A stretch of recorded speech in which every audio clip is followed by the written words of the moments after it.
It's Badass Mother Henry. Badass Mother Henry. Yeah. You don't even have to smoke to have that title. You're listening to The Other 50%, the history of Hollywood. I'm Julie Harris Walker. This is the podcast where we hold space for successful women in entertainment to tell their stories. This week I got to speak with Karen Evans. She is a talent manager and mostly represents comedy writers. She is hilarious, and we had such a good time and laughed so much. In fact, I put some of the outtakes at the end because they're funny. They're funny to me. Hopefully they'll be funny to you too.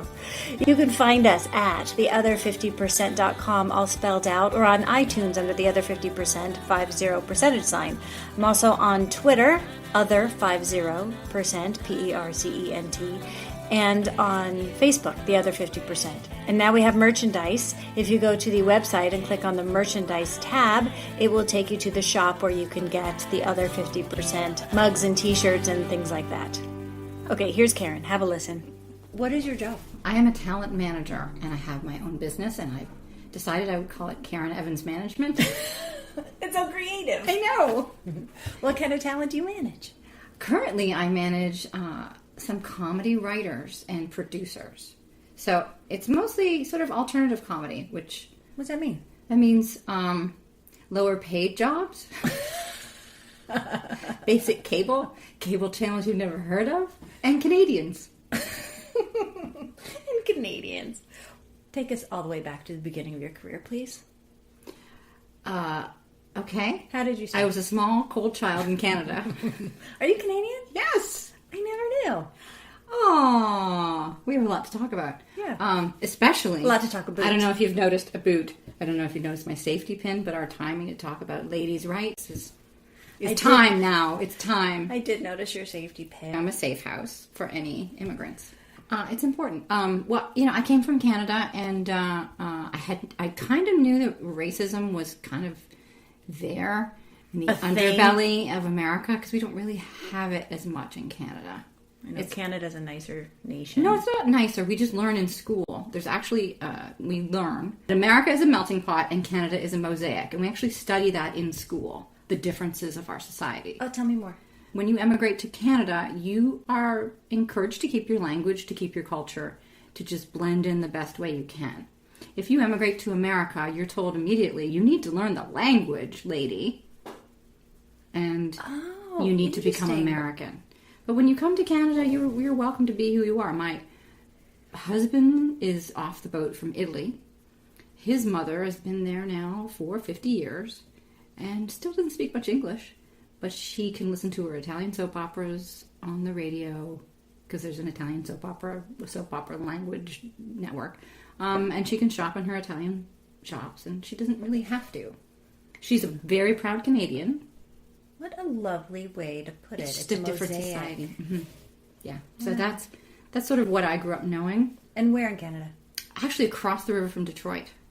So I do have that American sensibility in me, which made it easier to move to America. Because my mother would literally point across the Detroit River and go, "That's where the money is, baby." She did. To both my brother and I. That's where the cash is. Get out of town. So does that give you kind of a Midwestern sensibility? It makes me tougher than I would have been otherwise, because Detroit was tough. Yeah. And that's where I grew up, going to the clubs and shopping. I hosted a radio show in my hometown of Windsor, is what it's called. Okay, now we're getting to it. And I would go over to Detroit to merry-go-round and buy me the funkiest outfits ever and bring them back to Canada. It made me a little bit more flamboyant than most Canadians, I think, having so you were access. Edgy? I had pink hair. Yeah, that's pretty edgy. It was for 1980 maybe? Yeah, 1980. So you hosted a radio show. What kind? You can't just start, hosting. You do your time. So this was a long time ago. But in high school, I started at a roller rink. And this speaks to the beginning of my first sexist experience, where... Okay, let's hear it. I walked into the roller rink where I used to go roller skating, and they had a fabulous DJ booth. And I went up to the boss. I said, I'm applying for a job to be a DJ. And he said, "You can't, you're a girl." And it hadn't occurred to me. Oh, okay. There's something very masculine about spinning records. Apparently, you need a penis Wow. to put the needle on the record. And I went to his son, and his son was lovely, and his son said, I'll train you. Don't worry about my dad. Wow. Yeah, very fortunate. Everybody needs a mentor. Usually you need a male mentor to begin with. Yeah. to crack it. Did you start DJing at the... I did. And it was very difficult because men of all ages would come up to me and say, what are you doing there? Literally, what are you doing there? Why are you here? You're a girl. Why? Yeah, I know. Even after you had the job? Oh, yeah. All the way through my job. All the way through. Yeah. So, I was good at it. I was good at the job. I knew exactly when to dim the lights and bring soft music on. That's a talent. Time to bring things down. Now it's time for the snowball. That's exactly. Oh, you know. Oh, yeah. Were you a skater? Yeah. For sure. Trios. Time for trios only. Did you ever do the trios? Shoot the duck. Wow. If only we could just see this. It's too bad. I know. It's almost time for video on this. Time for video podcast. Okay, So I transitioned from that because I was well trained into radio. But I did the overnight shift, which is where you start in radio, midnight to 6, and while I was going to high school. Spinning music? Yes, Spinning. but not being allowed to talk in the beginning. Okay. Yeah, I had to work my way into talking, which is wearing down old men behind desks. Could you not talk because you were a girl, or you can't talk because the overnight person does not talk? I couldn't talk because I had no training and I was a girl. Okay, what kind of training do you need to talk? I don't know. But I talked these people into it, so I figured that was enough. So I worked midnight to 6 and went to high school at the same time, so I was 16. When did you sleep? I didn't. It was a bad mistake. Bad parenting on my mother's part. That's very bad parenting. I know. Did you do any homework? No. Okay. So I did that from 11th grade, 12th grade, and then the final time that I said, that was Madonna coming up, you too, I went, oh my God, this is mindless. Oh, what have I done? No offense to anybody who's on the radio, but that was when I decided I wanted to go to college and convinced most of my teachers to up my grades. Talked my way into that also. Because obviously you were failing because you had no sleep. Exactly. I was tired. But it was still fun. I would do it over again. I mean, it was fun because people would stick requests in my locker about what they wanted to hear that night. So you knew people were listening. Yes, I turned the radio station into an alternative music radio station. I mean, like, this is dedicated to Larry in biology. Yeah, I did do that. So even though my hair was pink and they weren't really all down with me, it had a certain cachet. So that was fun. That is so cool. So then you went back to high school and talked to your teacher, said, wait a minute, I take it all back. I am going to go to college. Yeah. Help me out. Yeah. And I said, you have to give me all A's. This is first semester of 12th grade because I have to file the application now. But I'll get you the all A's by the end of the year. So you're just going to have to... Look it. You have to give me all A's. You got to go with it now. I promise I'll pay back later. And they did it? Yeah. I was very lucky. And I did pay back. I did pay back. I really did actually give them the A's by the end of the year. Had you quit the radio job? No. So you kept the radio job? Yeah, I just had to haul it. And somehow you got A's in school. Yeah. Yeah. If you try. If you just apply yourself. Who's a mom? You are. But that was really my first experience with sexism because there was no way I was supposed to be on the radio. I went to college in Toronto and got another radio job, but I was only allowed to push the buttons until I talked my way into the morning show. What'd you major in college? Radio and television. Huh. That makes sense. It does and it doesn't. I really shouldn't have. That was kind of... I was already working in it, so... Well, we all should have majored in business. Duh. But well, didn't you? No, acting. Did you? Yes. That's fantastic. Oh, yeah. How did you end up getting into... No. No stories? No stories of Julie? No. We'll let Barbara Walters ask me the questions. Just don't let Leslie Stahl ask you the questions. Wow. I'm still mad about her 60 Minutes interview. Did you watch it? Yes. She just giggled all the way through it. Oh, you charming little animal, you. Let's not normalize him. No, thank you. Let's not pretend it's not a white supremacist on his team. Okay. I really wanted this country to be awesome. I worked really hard to get my citizenship, too. And I was very proud to vote for Obama and so proud to vote for Hill. Yeah. That was a fun day, the day we thought she was going to win. It was a fun day until about 7 o'clock. Can I tell you the moment I had that was so awesome that day that I'll always cherish?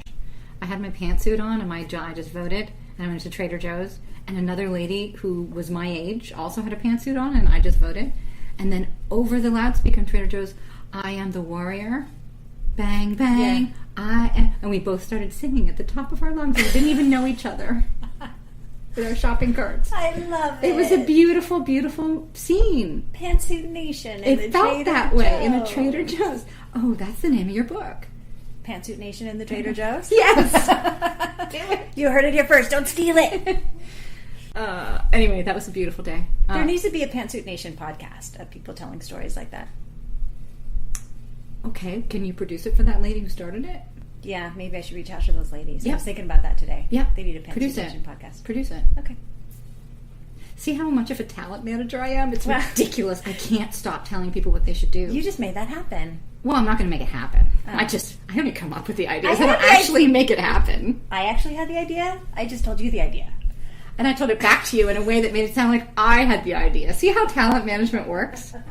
That's so good. Okay, you'll get 20%. I might make the call for you. Yes. Oh, it's 20%, is it? And I might make a call or two for you, but it's really on you because, it's a small percentage only. So it's really all up to you to make your dreams come true. Okay. Thank you for that. Okay, so then what happened? When? You were in college. You were working in the radio. Yes. So I worked the overnight shift there, too, while going to college. Yeah. How do you... It was not a good idea. Yeah. Okay, did you ever get a day job? I did. I worked my way up into the morning show. So I was eventually, the morning show. Oh, morning show. That's it. That's radio, the pinnacle. Right. The only problem is, for ladies, it's not the pinnacle. It's the shits and giggles sidekick. So I was Kevin and Karen in the morning. I was Dan and Karen in the morning. I was, who else? Jeff and Karen in the morning. And only one time was I Karen in the morning, which was huge. Yeah. I'm telling you, it was huge. Because they don't do that. Because mostly you're supposed to be color commentary? It's supposed to be a morning show man. You've heard the phrase morning show man? Oh, no. That's a thing. That's a thing. It still exists, as you know. Well, Ryan Seacrest. Right. I'm thrilled because I think he's got the lady on the posters around town. Who's his? I don't know. See, we don't know who his... Well... But he has a lovely lady. Cecily. Okay. See, you know her. That's good. Okay, actually, her name is Sissany. Well, we listen to Ryan's Roses in the morning. Oh, don't listen to Ryan's Roses. Seriously? Yeah, it's a cautionary tale. No kidding. Yeah, we turn on Ryan's Roses. But his old co-host got her own show. Did she? She did. Alone in the mornings? I don't know if it's in the mornings. I think it's one of those, and this dedication is going out to, Yeah, that's what the girls get to do. Yeah. That's what the girls get to do. They don't get to say hilarious things. Okay, Ellen Kay actually does have the morning show on 103.5 Coast FM, just proving we have no idea what we're talking about. And do they all get these to play the contests and love stuff. songs. My job for many of those years was to laugh. I can do the most amazing, that's the funniest thing you've ever said, laugh. Okay, so you were the sidekick on radio. Yeah, and then I got to the point where I actually got to be Karen in the morning, which was huge for me. Was it just Karen? There was no Karen and Dan? No. The man had left, and my boss said, let's try this. He was a really revolutionary thinker. That happened to Kelly Ripa. That's right. It did. I'm so proud of her. Yeah. I know. That's the way it needs to be. Yeah. This was 20 years ago. This was 20 years ago. All right, good job. So you were a pioneer. Were you still in Canada? Yeah. Okay. So how much pioneering was there? Yeah, I was still in Canada. So I did that for a while, and then they brought a man to me. Even though I kept the ratings really high, they brought a man to me. Well, it'd make everyone feel better. I don't know why. But anyway, the man was really terrible. And I said to my boss, I'm going down with this guy. You're going to, my ratings was his are name going to be second? terrible. No. Did they put his name first? Yes. It went from Karen in the morning to Jack and Karen in the morning? Correct. And then Jack was terrible. So I went down. I went down in flames. The next ratings book was a disaster. And then what happened? I left town. I went to New York and lived on my brother's couch for a while, and then got another job in Ottawa, also Canada, and ended up working alongside the most misogynist, abusive so-and-so in the morning you've ever heard. Oh, Tell me all about that. Don't leave anything out. Well, it's hard to explain just because, you call it abusive, and a lot of people think that abuse has to be physical. Right, like he's beating you.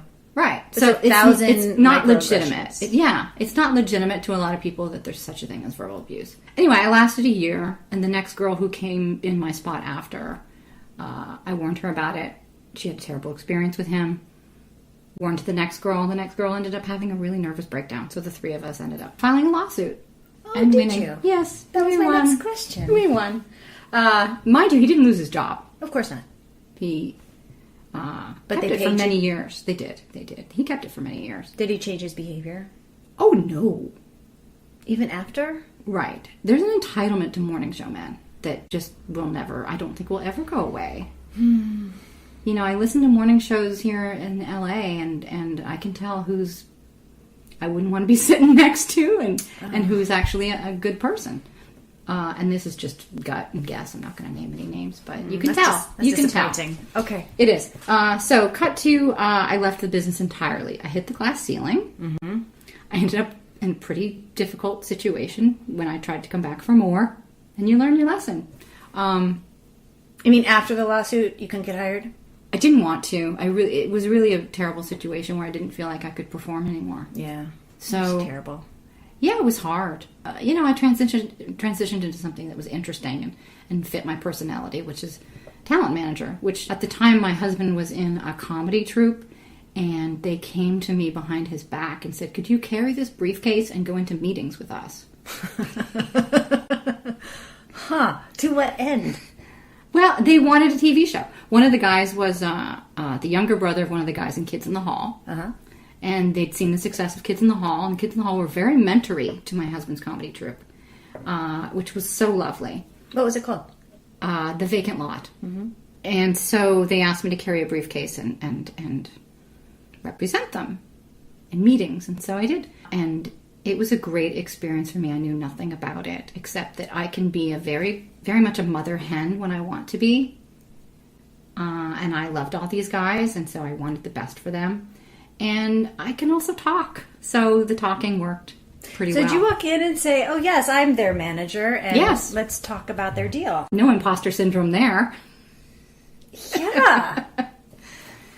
And, they ended up, some folks from Lorne Michaels' company produced Kids in the Hall. So they came and looked at this comedy troupe and said, we want to make a deal.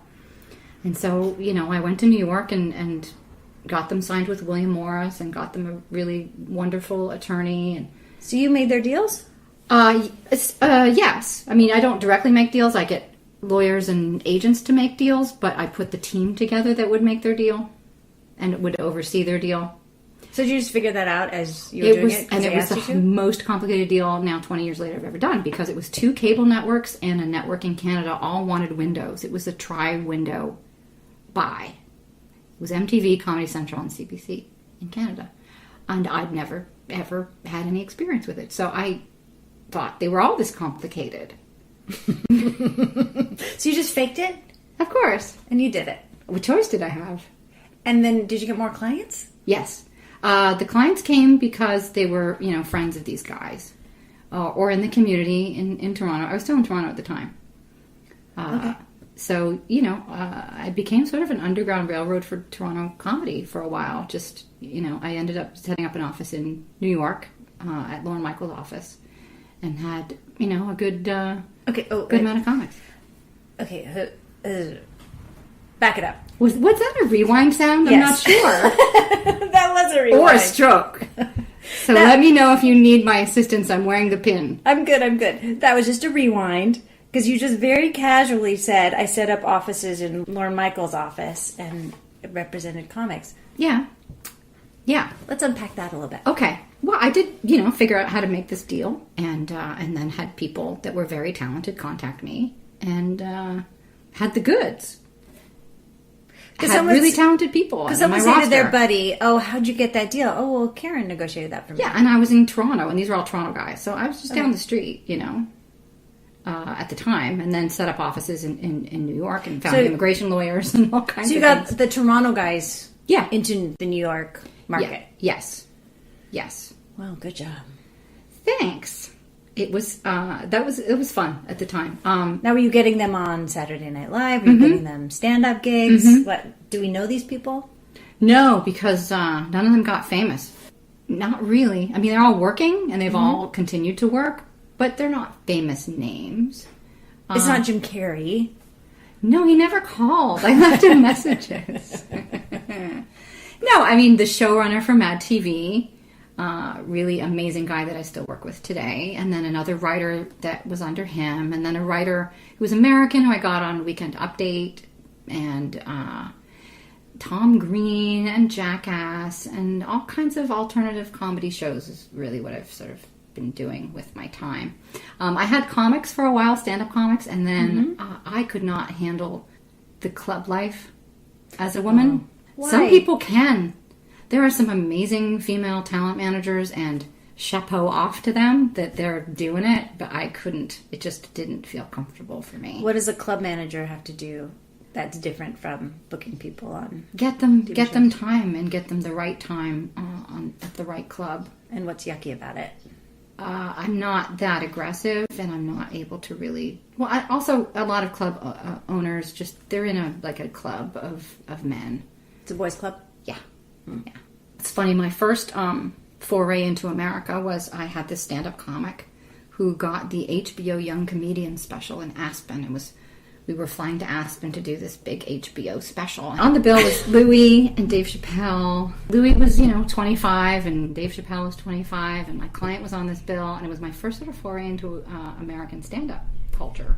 And me and all the really tall male managers were standing backstage, because all of our guys were getting ready to go on. And some big, tall, hairy one just leaned over and said, "What are you doing here?"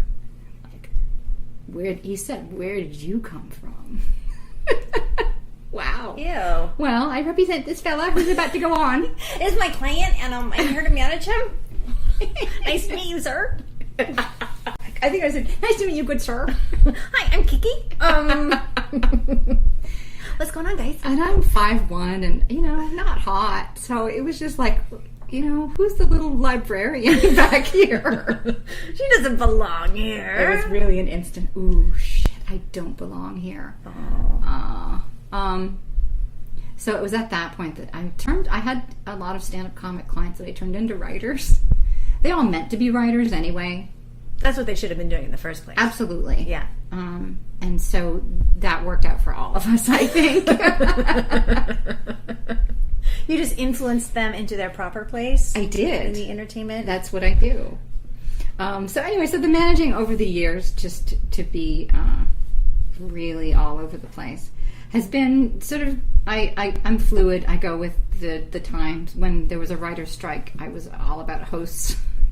I'm going to represent hosts, and I have had wonderful success, and most of my hosts are female that I've worked with over the years, and that has been really, I think I'm pretty good at that, and I like doing that. But what's odd is I've not had any female comedy writers, and that makes me sad. Well, I'm always women looking. Are funny, duh. Just kidding. Of course they're cry. funny. Of course they're funny. It just hasn't worked out, and mostly I think because it's friends of friends introducing their friends to me, and none of their buddies are female, I guess. I don't know. But that is the goal. I'd love to work with more women in comedy. Do you think there are many women comedy writers in the writers' rooms? It's not a comfortable place for a lady. How come? Because it's such a frat house mentality, and it doesn't help that the hours are long. So a man might walk in the room as a gentleman, and by hour 8 he's exhausted and he's had too many Cheetos and M&Ms, and just the shit will fly. And so it depends on the kind of woman who is in the mood for that. I'm not sure I would be in the mood for that. I would spend 4 hours in a booth with a testosterone-fueled man. That's a morning man. And 4 hours of that is enough. I can't imagine being in a writer's room with a lot of men, because there's a lot of that. I don't know. I think it's a tough place to be. But I think as more and more women are becoming showrunners, and their rooms are sort of more female-friendly, the tide will change. I mean, you've got, a couple of girls on Comedy Central, Broad City, you've got Amy Schumer, and more friendly for women. Yeah. It's going that way. So right now, does it feel like it has to be run by a woman in order to be a friendly room. Yeah, I think so. Writers' rooms are often, the showrunners often bring in the guys they know. And that's because when you're in the trenches, which is what you are as a showrunner, trying to guide a ship, and you want your most trusted buddies by you. Yeah. So it becomes that. Not a lot of, men have trusted female buddies. There's probably not a lot of thought put into it other than, let me get my crew. Yeah. Yeah. The showrunners that I represent, one of them is the top showrunner in Canada, one of them is the top showrunner in New York. And they're the most female-friendly men you could ever meet. I'm very proud of them. And they do always try to bring in the best female voices they can in the projects that they work on. Oh, good for them. I know. Are they anomalies? I hope not. I feel like they are right now. But did you make them that way? No. Oh, no. I wish I had that kind of power. No, I think that we're together for a reason, that they are really respectful of women, and they're very strong human beings without, any dangerous narcissism. And they have amazing wives. That makes a difference. That does make a difference. Yeah. Yeah, good. So you're married? Yes. I married the guy in the comedy troupe. You married that guy? Yeah. How long have you been married? 22 years. That's pretty good. Thanks. What's he doing now? He was my client for many, many years, and that was very difficult, but also fun. Is he a writer? Is he a performer? He was a performer writer, got rid of the performer thing, became just a writer, and once we gave birth to our child, he was writing Jackass at the time, and we gave birth, and he felt dirty. That's literally what happened. He wrote that bit. He's like, now I'm a father. I can't do Jackass anymore. He can't. Oh, that's hilarious. That's what happened. You know that bit in the movie where he goes into the hardware store and takes a poop on the toilet? Oh. Do you know that one? I didn't see the movie. Oh, you didn't see the movie? Mm-hmm. It's so surprising. I would think you're a huge fan. Well, I'm a mother. Of the dirty poo-poo humor. Yeah. Anyway, so yeah, I think after he wrote that and wrote the back waxing bit, I think he walked out of his home office and said to me, my soul is on fire. I cannot. So he started writing kids' cartoons. Transitioned all the way into kids' cartoons. Oh my God. And so fast forward to now, where he owns an animation studio. I think there's 50 people that work there in Vancouver. What? Yeah. He owns an animation studio in Vancouver. He does. He has some partners that are in Vancouver because he lives in Los Angeles with me. And he just sold a show to Netflix that he's writing, which is very exciting. Good job. Thank you. So we transitioned from him being a comedy actor, writer under me to him becoming a businessman, which I'm very proud of him for, because he had to figure that out on his own too. Yeah. The thing we have in common is that both of us will try and figure out new ways without any training. Yeah. And he said to me about 6 months ago, I should probably get my MBA. I'm like, no, you're good. Because I'm doing a lot of business things. Right, so you're doing it without the MBA, and that's totally fine. You're figuring it out. Yeah. Yeah. It may take you longer than someone telling you everything you need to know. I do regret that I didn't have anyone to tell me what to do. I do regret. I had no mentor once I got into talent managing. No mentor. And a lot of people, that's how you work your way up. So yeah, I've not enjoyed trying to figure stuff out on my own. You did the hard way. I did. And the other hard way was coming to Los Angeles after New York. My husband and I moved out here because I had more clients out here, and there was more work out here. And I thought, well, it'd be better if I moved out there and had a baby, and then I don't have to travel between New York and LA like I was doing. I didn't realize that you probably should not have a career and a baby when you don't have any family around. Yeah, that's hard. No one told me that. Oh, yeah. Why isn't there a memo about that? There's not a memo. What you should do is live on a cul-de-sac with all the people that you are great friends with and love and want to raise your children together. Mm-hmm. And not scatter all over the world and do it alone. Yeah, but I don't know about the living with the people that you want. Because you know what? You can't bark orders at them. That's the difference. Who are you going to bark orders at, though? Grandma. Well, yeah. But if you had all your friends in a cul-de-sac, you would just send out the kids on the street to play, like the good old days. Oh, it has to be a cul-de-sac. It has to be a cul-de-sac. For it to work. Duh. Yes. Cul-de-sac, like with all of your college friends. I like that. We realize now, me and my college friends, that we missed the boat on that. One of us said, commune 2000 and let's all live. Well, she said commune, and that's why we were all like, no, thank you on the commune. Had she said cul-de-sac, maybe we would have heard her. Right. And now we realize it was a big mistake, and now we're talking about our retirement commune. We're doing it. I do like the retirement commune also. Yeah. This is my other theory. If you could just be in the home with all of your buddies, everyone would live a lot longer. You do realize with the retirement cul-de-sac that the kids might still be with us. Well, we can send them out in the street to play. Correct. Take your beers outside. Exactly. That's what the cul-de-sac is for. That was difficult. It was difficult for certainly for my career. So how did you do it? I remember at one point I had to go to set. It was my first time that I actually had to leave the baby and go to set. And I just called a random number that I found of like LA babysitting service. What? Did you never call a random number?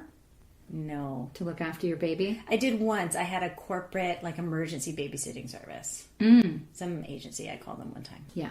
So you didn't have a nanny or a regular... I did eventually. My husband went on Craigslist and found someone, and I remember thinking, this is really messed up. This was not the plan, but I didn't have a plan. I didn't realize it. I worked from home. Oh, and you thought, I can work at home and have an infant? That'll be easy. What could go wrong? Wow. It was difficult. Yeah, that's impossible. No. He was born around 9/11. Yours too, right? So you know that a lot of things stopped. Certainly the comedy community was put on pause for quite some time. Yes, it was not funny. No, nothing was funny. I had a bunch of stuff set up. And it all went away. Gosh. Which was a little panicky, but also I had this baby and I could just focus on the baby. So that was good. I hate to say it was good. Do you know what I mean? I feel badly saying it was good. Having a pause. Having that pause was really important at that time. And then, I did find it difficult to continue to build the business with the kid around. It really was difficult. I'm sure I'm not the only one on the planet that says, having your own business and children, that's easy. It's impossible. It's pretty tough. If you want to be present. At all. Right. Okay, so eventually you got a nanny. I did. I micromanaged the hell out of that poor woman. Oh, for sure. I'm in the same building. In the same room. Well, I did have a garoffice. Oh, you had a garoffice. So you could at least... I still have the garoffice. Cross the threshold. Yeah, I had to put some shoes on. And then go into the house and go, has he eaten? I once made a, sugar-free, dairy-free, gluten-free birthday cake for my 1-year-old.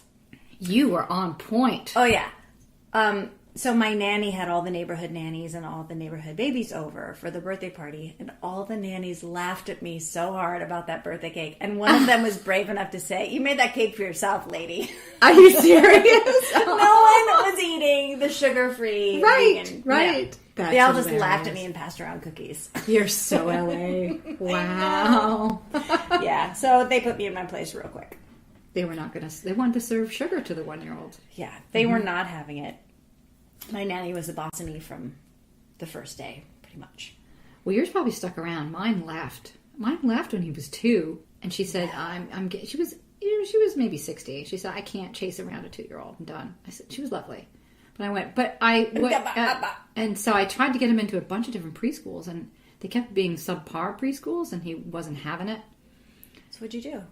I ended up really raising him for about 8 months there, age 2 to age 3, and balancing my work.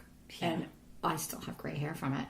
Luckily, he would sleep solidly from 1:30 to 4:30. I couldn't have any more lunches out. I couldn't have any business lunches. Yeah. But I could get a lot done. Tons of stuff. Lots of calls and stuff during that time. So I handled it.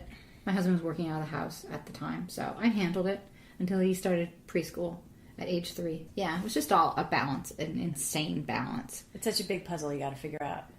Right. And the problem with being a talent manager when you have a baby is that your clients the light is really shone on them as like, "Oh, you actually are acting like a baby, and I have one." Makes it all clear. Oh, crystal clear. And so I lost a little patience at the same time, which leads to losing a few clients. So you're like, you're a grown-up. Correct. Figure it out. Correct. So that happened. But, you know, that's the ebb and flow of the talent management business, too, is sometimes they don't want to work with me. Sometimes they don't want to work with them. Sometimes they're really, really successful and don't feel like they need help anymore, which is also fun. Okay, now when you're a talent manager and you have a client and the client has a job. Hallelujah. You've done your job. Mm-hmm. And then is there a bunch of job that happens while they have that job? I'm overseeing the initial deals, and then I'm sort of a crisis manager. I might be the person who your wife does not want to hear it every day, but I'll hear it. So they call you? Yeah. So you're a therapist, yeah, priest, rabbi. Correct. And hopefully the wives are grateful that they don't have to listen to it. Yeah, they should send you gifts. They should. But yeah, that's what happens during it, and also the managing of what's next. Because there's nothing worse than being happy at a job. None of them ever are. They would like to know what's next.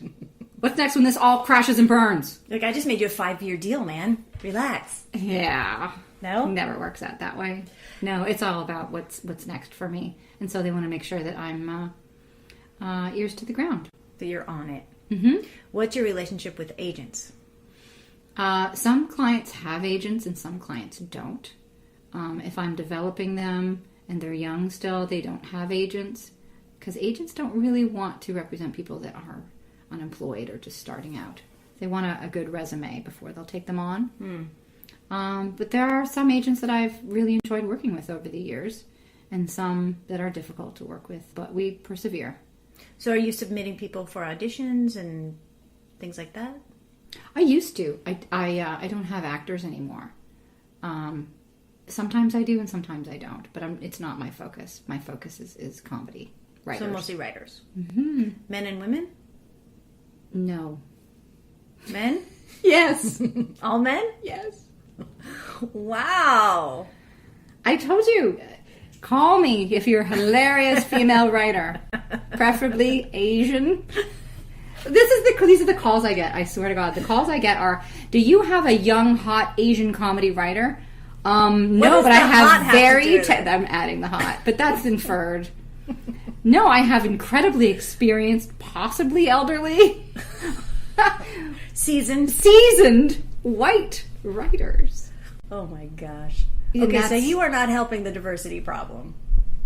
I just told you I would if I could. I really would. But as I said, my clients come through referral of the guys I already work with. Right, the friends of friends. Yeah. And that's how it stacks up. I've reached out to many, many girls over the years, and if they don't know me, they don't want to know me. Maybe they've heard about you. That's possible. Now, here's something I usually ask people that are usually in more of a corporate system. Have you had to modify how you communicate in order to be effective or to be heard as a woman in this business? Part of my transition from radio into talent management was I was in a really sexist environment in radio. And the first time I started to take meetings in LA and New York, and I met incredibly amazing, powerful women who were taking meetings and buying. And I was like a kid in a candy store. I went, and I was jumping up and down. Oh my gosh, the ladies are here. Here are where the ladies are. I had no experience in working with ladies. Happening? It was so thrilling for me, and that's why, really, I think why I stayed in the business, because I started to work with some ladies at Comedy Central, who I'm still in touch with, one of them today. At MTV, there were ladies, and they were in positions of power and giving notes on scripts. And this is fantastic. And so that doesn't happen in radio. No, my goodness. You're looking at me like I'm crazy to even not know that. No, my goodness. No. It's still, I think, very male-oriented. So I did in radio. I don't think I have in talent management. I don't think I have. I think women's voices are very strong, and I think they're heard. I mean, I'm representing people that people want to work with, so my product is usually desirable, and so I'm treated well if they want to work with my clients. Right. That's the beauty of that. If you It's have a good position. It is a good position. And so I honestly haven't really felt it. Good. That's why I'm still in it. Yeah. Do you know if you're paid the same as your male counterparts? In radio, I was not, and that was part of my problem. So get this, in radio, I'm up at 5 o'clock in the morning. Mm-hmm. I'm sitting across from the man at 5:30. Both of our mics go on. We're exhausted because the night before we've done some charity event, some raffle at a hospital. There's always something. So we're exhausted, and we're having our coffee, and he's making probably triple. Right? Wow. Yeah. Well, you just have to laugh. I just have to laugh. He has to talk, and he has to turn off my mic when I'm talking too long. Did that happen? A lot. Wow. Yeah. It was a really tough one. So now I own my own business. I did not want to get into a situation where I worked for another management company or another agency because I really wanted to control. Mm-hmm. If I'm going to do a great job for my client and bring in a lot of money, I want to keep it. I really Fair want. enough. Yeah. And so no, I make the same percentage that any other manager would make. Okay, good. And I spend as much as I want on, the office and the travel, or I don't. And is your office decorated pretty? That's not a sexist remark at all. Wow. I mostly wear petticoats to my job. Do you wear high heels? Oh, to your garoffice? For sure. You don't want to know what I'm wearing at my desk most days.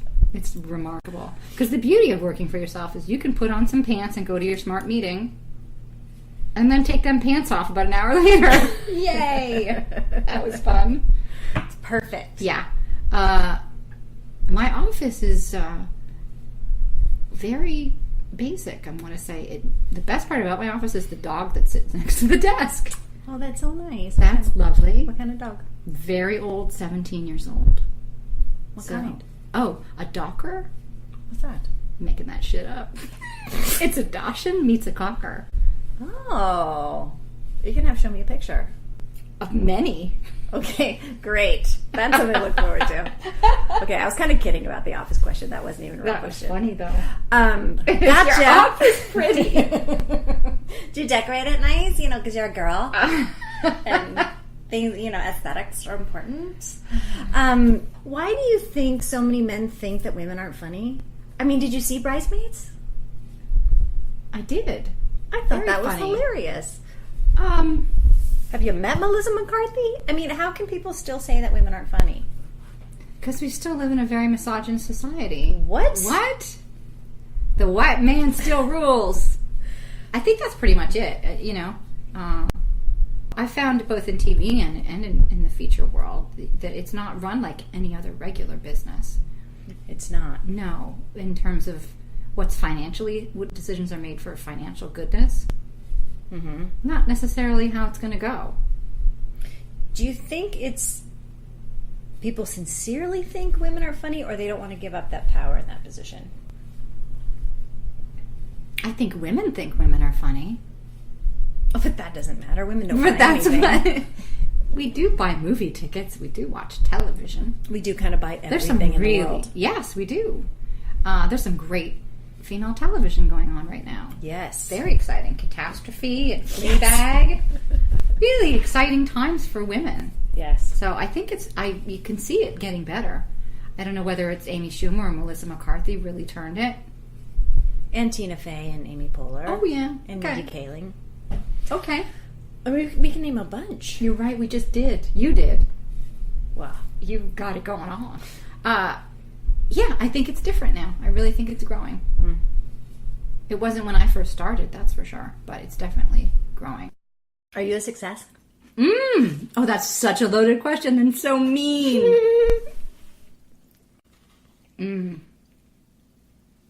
Yes. Good job.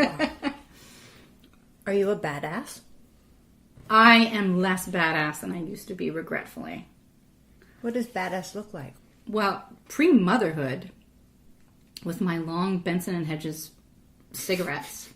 I was very badass. With your pink hair and your cigarettes. Right on. Did you have like a New York accent too? I did at the time. Voice? And firm thighs. Were you like Joey's agent in New York? I forgot about Joey's agent. That's very funny. I don't think she was very good at what she did, was she? No, she was terrible. Yeah, before motherhood, I was a badass. And then after, motherhood changes you. I can't believe some of these women who can continue to be badass and moms. It's amazing. It felt like two different people, and I just wanted to be the softer one.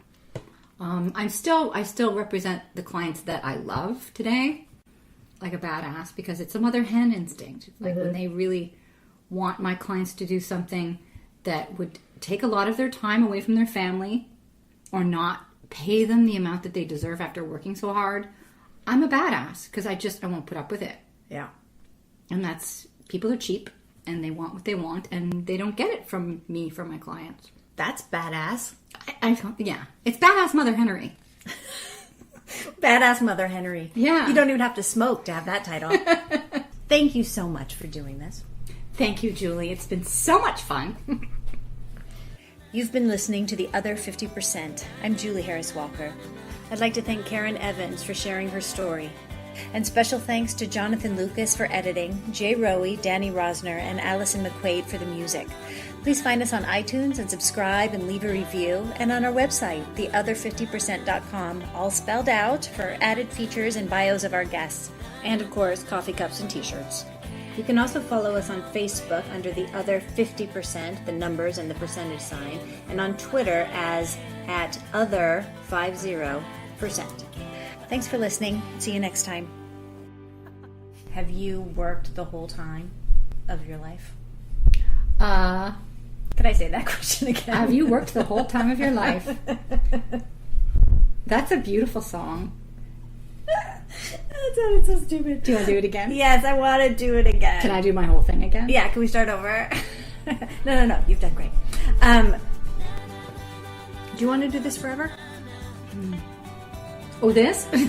I don't mean eat the peanut butter ball. No, do you feel like you have stuff, though? I don't know that you... Do you? You're the producer. What? Huh? Do you want to do this job forever? Oh!